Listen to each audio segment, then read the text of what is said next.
সোমাশ্রীর অর্ধনগ্ন video এখন সবার ফোনে। ঘুমের ওষুধগুলো হাতে নিয়ে বসে আছে সোমাশ্রী, কিন্তু খাওয়ার সাহস হচ্ছে না।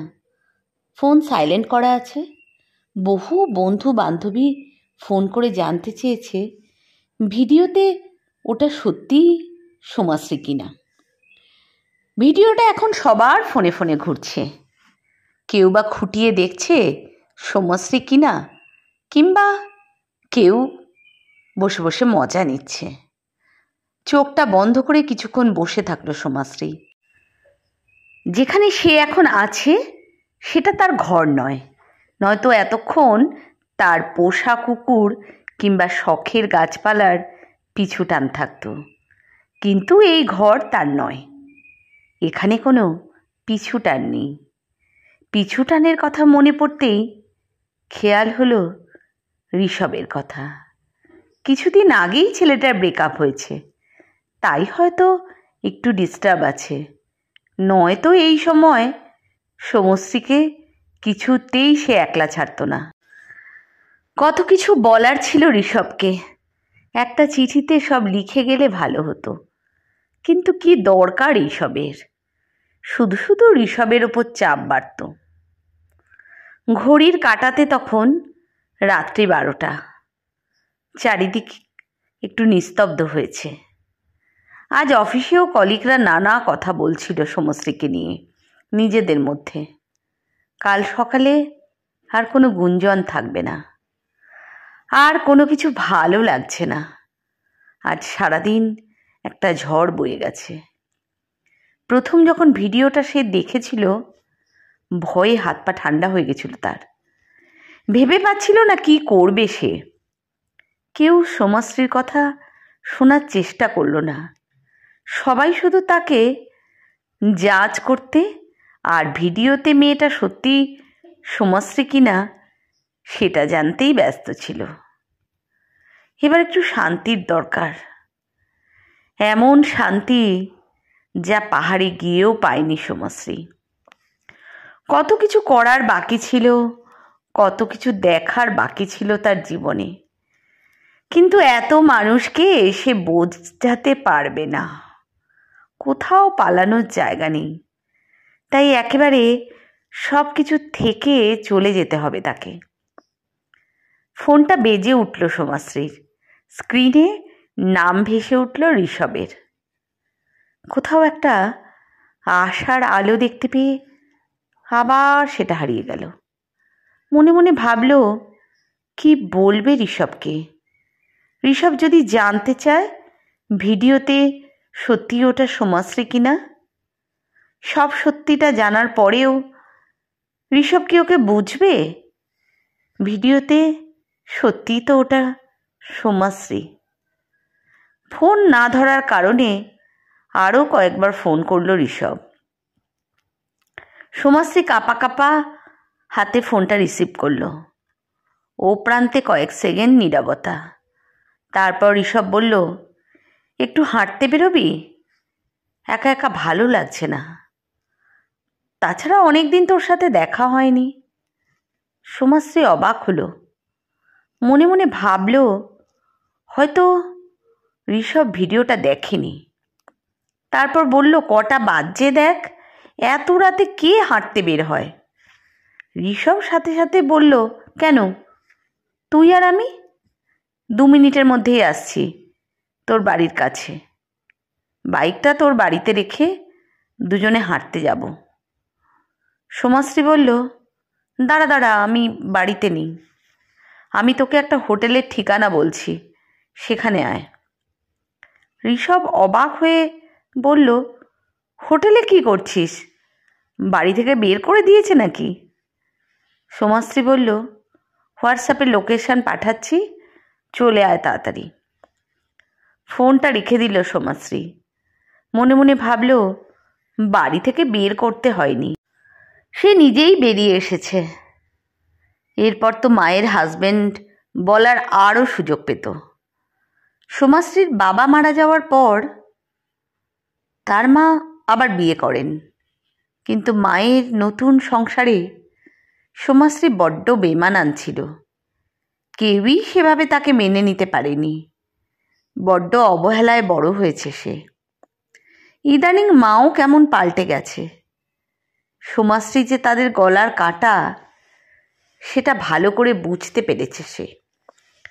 15 মিনিট পর ঋষভের আবার ফোন এলো। সোমাশ্রী অবাক হয়ে ভাবল, এই ছেলেটার এখানে আসতে 30 মিনিট সময় লাগার কথা, কিন্তু 15 মিনিটেই সে চলে এসেছে। কত স্পিডে চালিয়ে নিয়ে এসেছে। সোমাশ্রী হাতের মধ্যে থাকা ঘুমের ওষুধগুলো টেবিলে রাখল। মনে মনে আবার ভাবল, এখনো তো সারাটা রাত পড়ে আছে।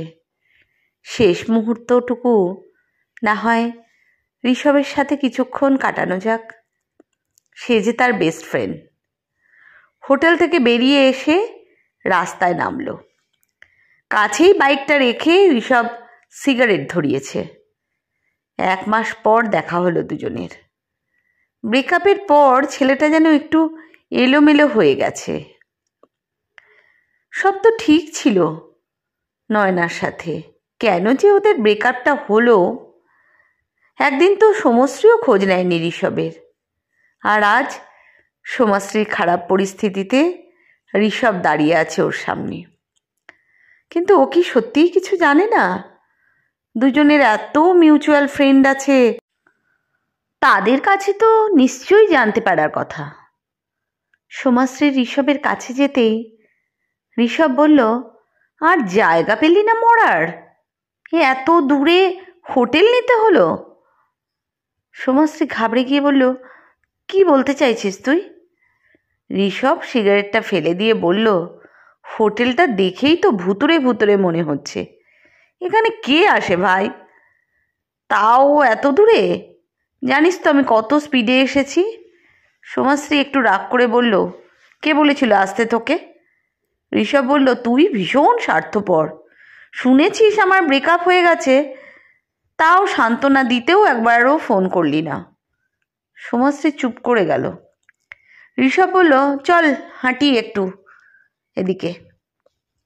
দুজনে হাঁটছে। রাস্তায় গাড়ির সংখ্যা একটু কম এদিকে। তাও যতবার গাড়ি আসছে ঋষভ সোমাশ্রীর হাতটা ধরছে। নিজের বাম পাশে সোমাশ্রীকে রেখেছে। আগেও ও এমন করতো। ঋষভ বরাবরই ভীষণ কেয়ারিং, কম কথা বলে, কাজ বেশি করে। কেন যে ওদের ব্রেকআপ হলো কে জানে। দুজনেই চুপচাপ। কিছুক্ষণ পর সোমাশ্রী বলল, আজ সকালে আমার একটা ভিডিও বেরিয়েছে। ঋষভ সাথে সাথে বলল, আমি জানি, আর এটাও জানি ভিডিওটা ফেক নয়, ওটা তুই। সোমাশ্রী আনমনে বলল, কিভাবে বুঝলি? ঋষভ আরও একটা সিগারেট ধরালো। তারপর বলল, ব্যাকগ্রাউন্ডটা দেখছিলাম, ওই রুমটা আমি চিনি। ওটা তোর বয়ফ্রেন্ড অনির রুম। সোমাশ্রী দাঁড়িয়ে গেল। ভীষণ কান্না পাচ্ছে এখন ওর। একমাত্র এই ছেলেটাই যে সব কিছু জানার পরেও সোমাশ্রীকে জাজ করছে না। ঋষভ বলল, দাঁড়িয়ে গেলে হবে, এখন যে অনেক কাজ। সোমাশ্রী কাঁদো কাঁদো গলায় বলল, তোর কিছু প্রশ্ন করার নেই? ঋষভ বলল, প্রশ্ন নেই, তবে পুরো ঘটনাটা বলবি এখন, আর আমি শুনবো। দুজনেই আবার হাঁটা শুরু করলো।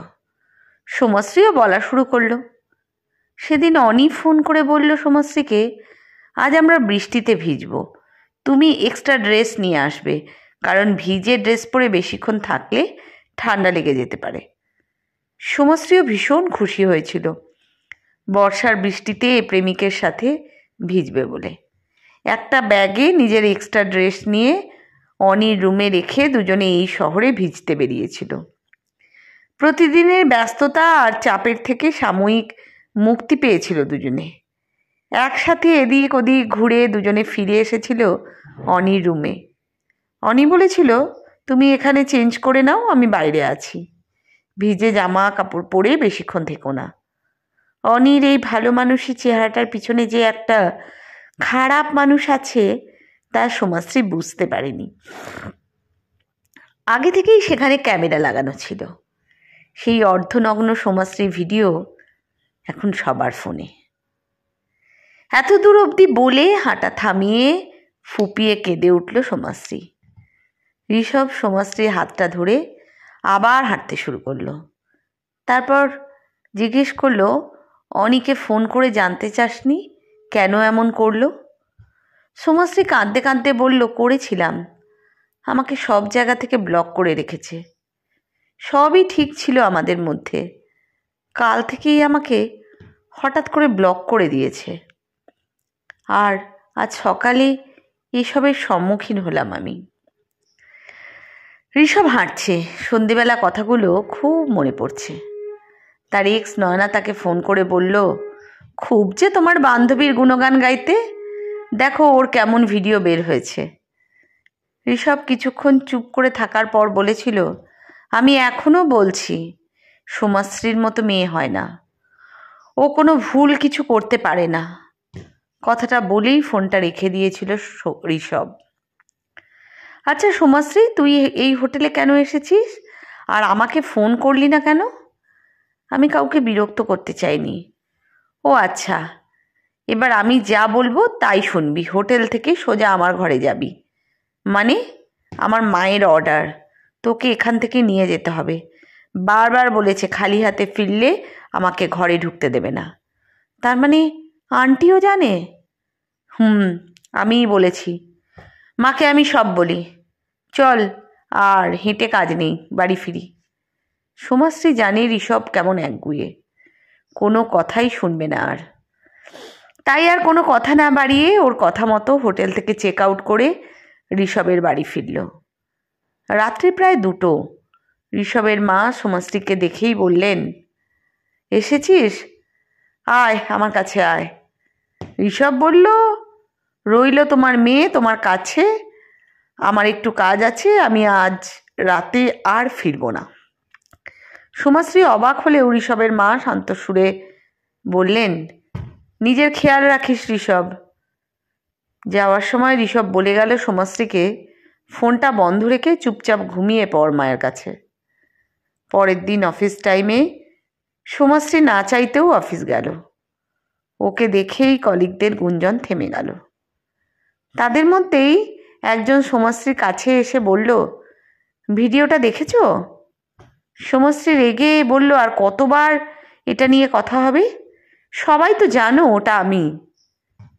তার মধ্যে একজন সোমাশ্রীকে থামিয়ে বলল, আমরা তোমার ভিডিওর কথা বলছি না, তোমার বয়ফ্রেন্ডের ভিডিওর কথা বলছি, যেটা আজ ওর প্রোফাইল থেকে পোস্ট করা হয়েছে। সোমাশ্রী অবাক হয়ে বলল, কি ভিডিও? তাদের মধ্যেই একজন ফোনটা বের করে দেখালো। সেখানে অনি জোর হাত করে বলছে, সোমাশ্রীর কোনো দোষ নেই, সব কিছু আমি করেছি। ও তো জানতোই না এই রুমে ক্যামেরা লাগানো ছিল। আর দেখলো না সোমাশ্রী। সাথে সাথে ফোনটা বের করে ঋষভকে ফোন করলো। ঋষভ ফোন রিসিভ করতেই সোমাশ্রী উত্তেজিত হয়ে বলল, তুই করেছিস এইসব না? ঋষভ হো হো করে হেসে বলল, তুই একটা ভীতু ছেলের সাথে এতদিন প্রেম করছিলি? কয়েকটা থাপ্পড়ে বাঘ থেকে বিজে বেড়াল হয়ে গেল। আর আমার কথা মতো ক্ষমা চেয়ে ভিডিওটা পোস্ট করে দিল। সোমাশ্রী কাঁদতে কাঁদতে বলল, তোর এই ঋণ আমি শোধ করব কিভাবে বলতো? ঋষভ বলল, সে তুই পরে একটা ট্রিট দিয়ে দিস। আপাতত একবার থানায় যেতে হবে অনির বিরুদ্ধে স্টেপ নেওয়ার জন্য। আর তোর ভিডিওটা সব জায়গা থেকে ডিলিট করা হয়ে গেছে। তুই অফিসে থাক, আমি যাচ্ছি। আর একটা কথা, সবসময় মাথা উঁচু করে চলবি, তুই কোনো অন্যায় করিসনি। সোমাশ্রী ফোনটা রেখে দিল। তখনও কেঁদে যাচ্ছে আর মনে মনে ভাবছে, সব পুরুষ এক নয়। সত্যি তো, সব পুরুষ কি এক বলো? না হলে তো জীবন থেমে যেত, জাতি থেমে যেত, ভালোবাসা থেমে যেত। চ্যানেলটা সাবস্ক্রাইব করো কিন্তু।